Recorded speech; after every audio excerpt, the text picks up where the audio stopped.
Alright, welcome YouTubers. Last week of the year, week 17.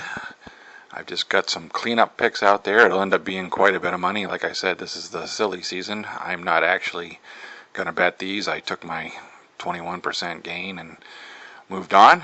But the picks nonetheless this week would be Tennessee, one pick for $1,000. This is all in the multiple scheme.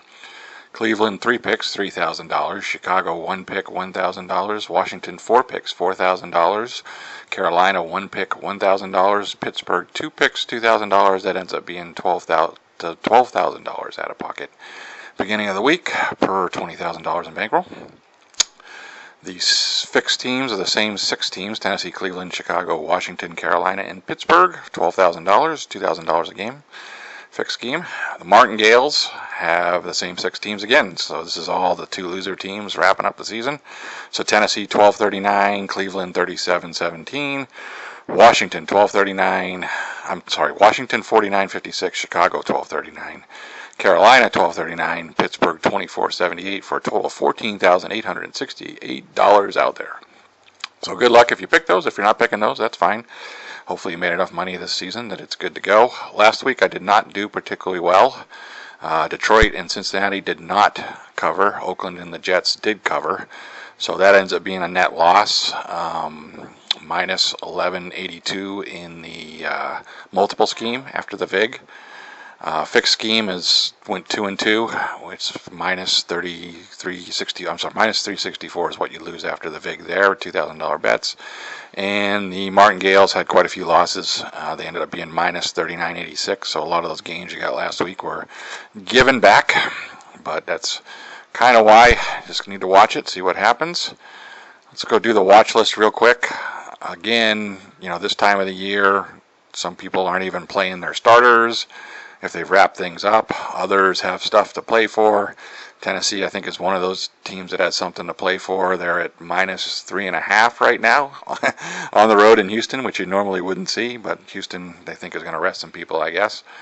Covers pickers are 37 and cash is at 40%, so yeah, definitely not a public favorite there. Cleveland, I know I got some money on this time, and again, they're playing Cincinnati, which they kind of wrapped up the first pick in the draft.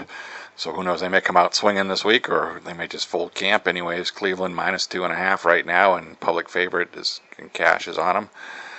Chicago, who knows, they're a mess. I think they started at +7. The game's already down to +1. It's still on Tuesday. They're off the books for the cash and not a real favorite. Washington, a lot of money there, +10.5. They're playing Dallas, who has something to play for, maybe. Maybe if Philadelphia loses, Dallas wins. I think Dallas is in. I'm not 100% positive on that, but don't really care a lot about the playoffs. Just looking at the games here, +10.5. Covers, they're a favorite, but cash they're not. So we'll see where that goes. Maybe that might grow a bit. Carolina, who knows what to say there. They might grow to +14 even. Not a lot of money on Carolina right now, even at +13. And Pittsburgh going into Baltimore. So obviously Baltimore, people are thinking they're going to rest some people. A little bit split there too. So we'll see. Season YouTubers. Gio had a good week. I'll go over these YouTubers after next week, so I'm not going to spend a lot of time on this. Half Moon had a good week. I did not have a good week. I was 2 and 2 in the fixed scheme. Brings me down to 24 and 20. 2 and 3 in the multiple scheme brings me to 31 and 25, so still positive, but losing a little ground. OSGA did not do well. He had 2 losses. Goathouse picked up a win, so he's now the leader, and a new high for him, 21 and 14 on his locks of the week spread, so he's over 10,000 now.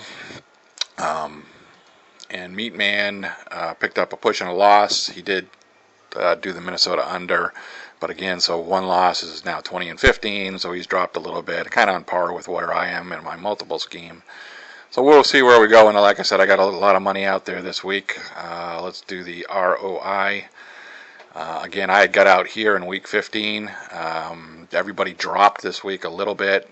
I got a ton of money out there this week, but again, we're all on positive, so we should not blow out our bankroll with these hollow dots. Net effect, Martingale is +10. Multiples now down to plus 15 and fixed is plus 18 against the highs. And Apple is at a new high, 284, 35%. So good luck this week. Next week, we'll see how these results come out, and I'll start to wrap up the season in the year. All right, see ya.